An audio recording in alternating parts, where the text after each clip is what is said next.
धर्म पर धर्म की जीत होती है, असत्य पर सत्य की जीत होती है, दुराचार पर सदाचार की विजय होती है। और इसी विजय महोत्सव को मनाने की बात होली में कही जाती है, जिसे हम होली के नाम से जानते हैं। और वृंदावन की होली भी राधा और कृष्ण के इसी रंग में डूबी हुई होती है। यह त्योहार किसानों के लिए विशेष रूप से फसल उत्सव के रूप में महत्वपूर्ण होता है। लेकिन बस एक सवाल जो आज के समय की एक कड़वी सच्चाई को दर्शाता है। हमारे समाज में ज्यादातर जगहों पर, ज्यादातर परिवारों में मांस और मदिरा यानी मांस और शराब के कारण अपनी गरिमा धीरे धीरे खोता जा रहा है। विज्ञापनों और फिल्मों ने भी इन त्योहारों को नशे और हुरदंग से जोड़कर दिखाने में कोई भी कसर नहीं छोड़ी है। होली जैसे पवित्र और खुशियों से भरे त्योहार पर मांस और शराब का सेवन समाज को कई तरह से नुकसान पहुंचाता है। शराब के नशे के कारण व्यक्ति अपनी मर्यादा भूल जाता है। होली के दिन नशे के कारण वाहन चलाने से सड़क दुर्घटनाएं बढ़ जाती हैं। होली के दिन शराब और नशे के कारण होने वाले सड़क दुर्घटनाओं के आंकड़े चिंताजनक हैं। घायल होने वालों में 50% 18 से 35 वर्ष की आयु के लोग थे। नंबर 1, सात्विक विकल्पों को बढ़ावा। नंबर 2, पारिवारिक मेल जोल पर जोर। नंबर 5, धार्मिक और सांस्कृतिक महत्व। जय हिंद दोस्तों। होली भारत के सबसे पुराने पर्वों में से एक है। ये कितना पुराना है इसके बारे में ठीक जानकारी नहीं है, लेकिन होली के विषय में इतिहास, पुराणों व साहित्यों में अनेक कथाएं व कहानियां सुनने को मिलती हैं। इन कथाओं पर आधारित साहित्य और फिल्मों में बहुत कुछ कहने का प्रयास किया जाता है, लेकिन इसके बावजूद और इन सब में एक बात समान होती है। इसमें एक समानता पाया जाता है और वो समानता ये है कि अधर्म पर धर्म की जीत होती है, असत्य पर सत्य की जीत होती है, दुराचार पर सदाचार की विजय होती है।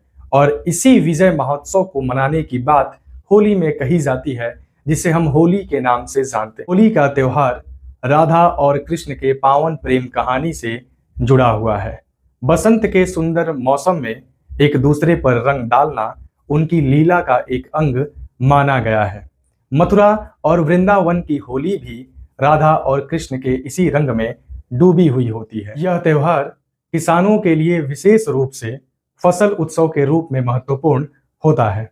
होली का समय उत्तर भारत में रबी के फसलों जैसे गेहूं, चना, सरसों, जौ इत्यादि के पकने का होता है और किसान अपने मेहनत के फसलों को लहराते देख एक दूसरे को रंग लगाकर खुशियां मनाते हैं। प्राचीन परंपरा के अनुसार होली के दिन किसान अपनी नई फसल के अधपके दानों को यानी होला को होलिका के अग्नि में भूनकर प्रसाद के रूप में ग्रहण करते हैं। इसे नवान भी कहा जाता है, जिसका अर्थ नया अन्न या नया अनाज होता है। होली का जश्न जो एक दूसरे पर रंग डालकर हम मनाते हैं, इन पारंपरिक व्यंजनों के बिना अधूरा सा लगता है। जहां एक तरफ होली के दिन हम सुबह से ही एक दूसरे पर रंग डालने पर व्यस्त होते हैं, उस उत्साह के रंग में डूबे होते हैं, वहीं दूसरी तरफ हमारे घर की महिलाएं एक दूसरे के साथ मिलकर इन पारंपरिक व्यंजनों को तैयार करती हैं। होली के जश्न को मनाने के लिए हमारे घर मिठाई के रूप में गुजिया, मालपुआ, रबड़ी इत्यादि पकवान को बनाया जाता है। वहीं नमकीन के रूप में हमारे यहाँ दही बड़ा, कचौड़ी और पकौड़े जैसे व्यंजनों को तैयार किया जाता है। पेय पदार्थ यानी पीने वाले पदार्थ में हमारे यहाँ ठंडाई और इसके साथ लस्सी भी तैयार किया जाता है। और वहीं अगर होली के इस पावन त्योहार में भोजन के रूप में कटहल की सब्जी और पूरी नहीं हो तो होली का यह त्योहार अधूरा सा लगता है। यानी कि इन सात्विक भोजन से हम पवित्र त्योहार, पावन त्योहार होली को मनाते हैं। इन सात्विक भोजन को करके हम अपने मन में अच्छे विचार लाकर एक दूसरे को रंग लगाकर होली जैसे इस पारंपरिक और पौराणिक त्योहार को मनाते हैं। लेकिन बस एक सवाल जो आज के समय की एक कड़वी सच्चाई को दर्शाता है, और वो सवाल ये है कि होली जैसा पवित्र और खुशियों से भरा त्योहार जो बुराई पर अच्छाई की जीत और भाईचारे का प्रतीक है, आज हमारे समाज में ज्यादातर जगहों पर, ज्यादातर परिवारों में मांस और मदिरा यानी मांस और शराब के कारण अपनी गरिमा धीरे धीरे खोता जा रहा है। आधुनिकीकरण और पश्चिमी प्रभाव। एक तरफ हम अपने आप को हिंदू और सनातनी कहकर संबोधित करते हैं, वहीं दूसरी तरफ होली जैसे पवित्र और खुशियों से भरे त्योहार जो बुराई पर अच्छाई की जीत और भाईचारे का प्रतीक है, को सिर्फ और सिर्फ मौज मस्ती और पार्टी के नजर से देखने लगे हैं। हमने अपनी पारंपरिक पौराणिक रीतियों और रिवाजों को भुलाकर पश्चिमी सभ्यता उनकी आदतों को अपने अंदर शामिल कर लिया है। आज हम ऐसे पवित्र त्योहार पर भी मांस और शराब का सेवन करते हैं, उसे अपने इस जश्न का, अपने इस त्योहार का एक अनिवार्य हिस्सा समझने लगते हैं।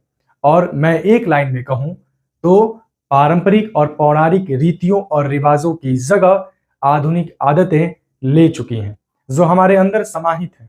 हम मांस और शराब जैसे तामसिक भोजन को अपने जश्न और आजादी का और त्योहार का एक अनिवार्य हिस्सा समझ चुके हैं।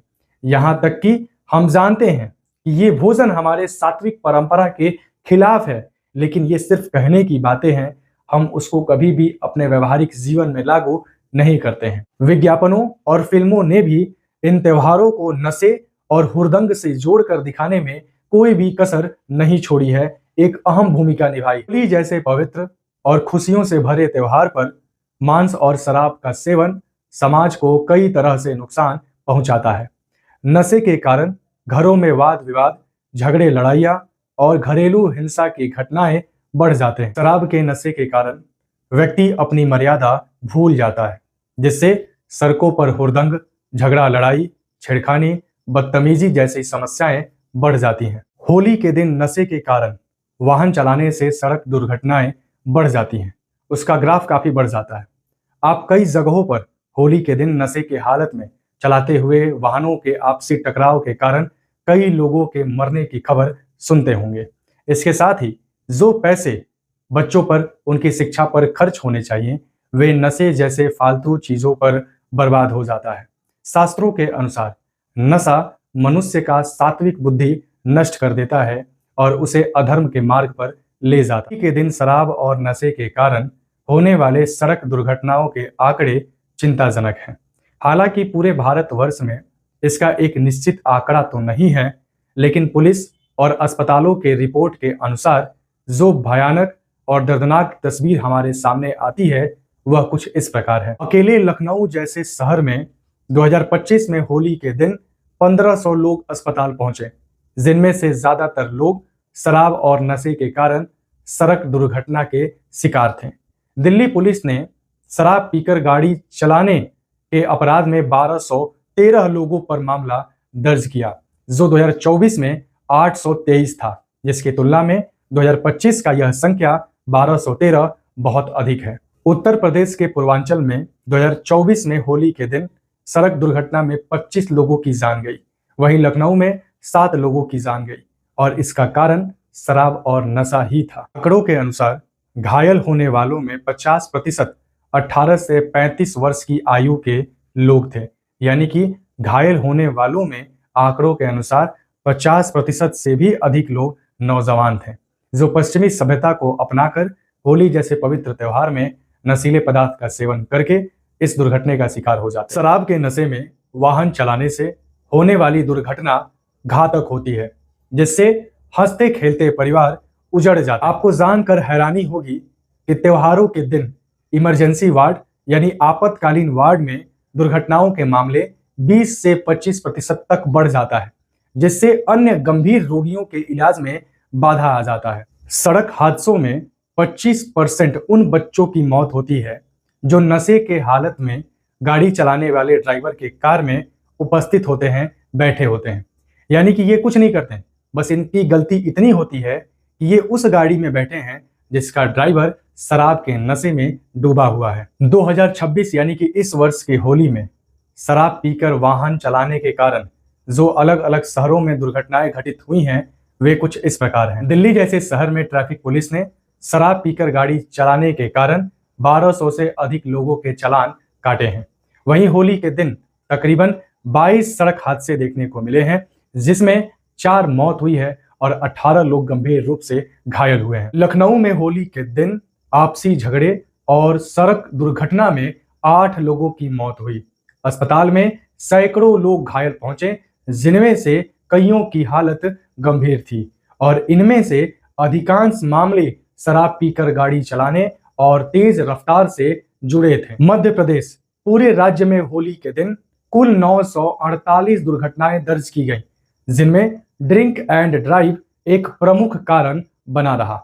वहीं कानपुर में होली से जुड़ी सड़क दुर्घटनाओं में 5 लोगों की मौत हुई और 40 से अधिक लोग गंभीर रूप से घायल हुए, जिसका कारण नशा और शराब ही था। नागपुर, त्रिपुरा, पटना और राज्य के तमाम छोटे बड़े शहरों में 2026 के होली के दिन शराब पीकर, नशे में डूबकर सड़क दुर्घटनाओं के शिकार हुए लोगों के अलग अलग आंकड़े और भयानक तस्वीर हमारे सामने आई हैं। हम इस त्योहार में शराब और नशे में इस कदर डूब जाते हैं कि हमें पता ही नहीं चलता कि हम अपना नुकसान करने के साथ साथ कैसे अपने हंसते खेलते परिवार को भी उजाड़ रहे हैं और काफी हद तक उजाड़ देते हैं। इसलिए आज बेहद जरूरी है कि हम समझें कि कैसे हम एक बार फिर अपने पौराणिक और पारंपरिक रीति रिवाजों की तरफ बढ़कर होली जैसे पवित्र और खुशियों से भरे त्योहार को एक दूसरे पर रंग डालकर मना। होली जैसे पवित्र और खुशियों से भरे त्योहार पर शराब और मांस के बढ़ते चलन को कम करना एक सामाजिक बदलाव की मांग करता है। इसे पुरानी सात्विक परंपराओं की ओर लौटकर बदला जा सकता है। इसमें हम कुछ इस प्रकार से काम कर सकते हैं। नंबर 1, सात्विक विकल्पों को बढ़ावा। होली जैसे पवित्र त्योहार पर शराब और मांस की जगह पारंपरिक व्यंजनों को रखें, जैसे रबड़ी, मालपुआ, गुजिया और अन्य मिठाइयों को इस त्योहार का केंद्र बनाएं। नंबर 2, पारिवारिक मेल जोल पर जोर। होली को नशे के बजाय मिलन का त्योहार बनाएं। घर पर भजन, लोकगीत, फाग या खेलों का आयोजन करें ताकि ध्यान नशे से हटकर मनोरंजन पर रहे। नंबर 3, जागरूकता और शिक्षा। आप सभी से मेरा निवेदन है कि आप अपने परिवार के बच्चों को, इन नई पीढ़ी को बताएं कि होली एक पवित्र और खुशियों से भरा त्योहार है, जो बुराई पर अच्छाई की जीत, जो अधर्म पर धर्म की विजय और भाईचारे का प्रतीक है। जहां किसान अपने मेहनत के फसलों को लहराता देख खुशियां मनाता है और यहां मांस और शराब इस पवित्र और खुशियों से भरा त्योहार होली के पवित्रता को नष्ट करता है। मांस और शराब होली के पवित्रता के खिलाफ है। नंबर 4, अच्छे समूह का चयन। आप ऐसे मित्रों, ऐसे दोस्तों और ऐसे समूहों से दूरी बनाएं जहां होली जैसे पवित्र त्योहार पर नशीले पदार्थ को बढ़ावा दिया जाता है, जहां होली जैसे पावन त्योहार पर शराब को बढ़ावा दिया जाता है। आप ऐसे संस्थानों से जुड़ें जो सूखी होली और फूलों की होली को आयोजित कराते हैं। नंबर 5, धार्मिक और सांस्कृतिक महत्व। आप अपने परिवार के बच्चों को, इन नई पीढ़ियों को प्रहलाद और होलिका के कहानी के आध्यात्मिक अर्थ को समझाएं, जिसे समझकर ये नई पीढ़ी, ये छोटे बच्चे होली जैसे पवित्र त्योहार के प्रति सम्मान महसूस करें और केवल इसे मौज मस्ती का एक जरिया ना समझकर गलत आदतों में पड़ने से अपने आप को रोक सकें। सभी से हाथ जोड़कर ये निवेदन है कि आप ऐसे नियम अपने व्यवहारिक जीवन में लागू करके आप अपने पारंपरिक और पौराणिक रीति रिवाजों के तरफ बढ़कर होली जैसे पवित्र त्योहार पर मांस और शराब के बढ़ते चलन को रोकने में कदम से कदम मिलाकर मेरा साथ देंगे। आज के लिए इतना ही। जय हिंद। क्रांति की यह मिसाल सदैव जलती रहे। इनकलाब जिंदाबाद।